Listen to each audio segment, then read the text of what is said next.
در ناحیه 13 کابل، جایی که بسیاری از خانواده‌ها با فقر دست و پنجه نرم می‌کنند، آسو با حمایت WFP کمک‌های ضروری نقدی و غذایی را برای 3659 خانواده توزیع کرد.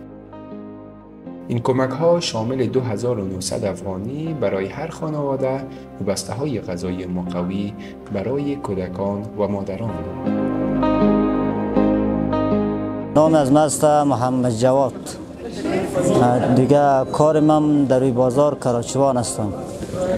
کراچی داریم دیگه، مثلا بارمار اونجا که گیرم بیا دیگه مو بریم، اگر نه گیرم نامد دیگه صبح تا بیگاره دیگه بیکاریم دیگه. روز 100 روپه 50 روپه یگان روز 1.5 از بیشتر ما کار نمیتونیم.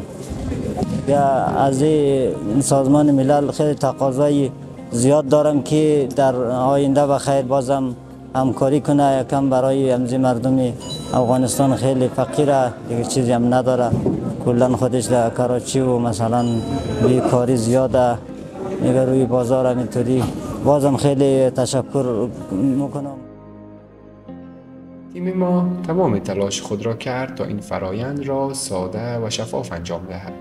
کارمندان آسو در هر مرحله آماده کمک به شما بودند تا بدون مشکل کمک‌های خود را دریافت کنید. بسته‌های غذایی شامل 2 بخش اصلی است: مکمل‌های غذایی LNS برای کودکان زیر 5 سال برای جلوگیری از سوءتغذی و آرد غنی شده WSB برای مادران باردار و شیرده.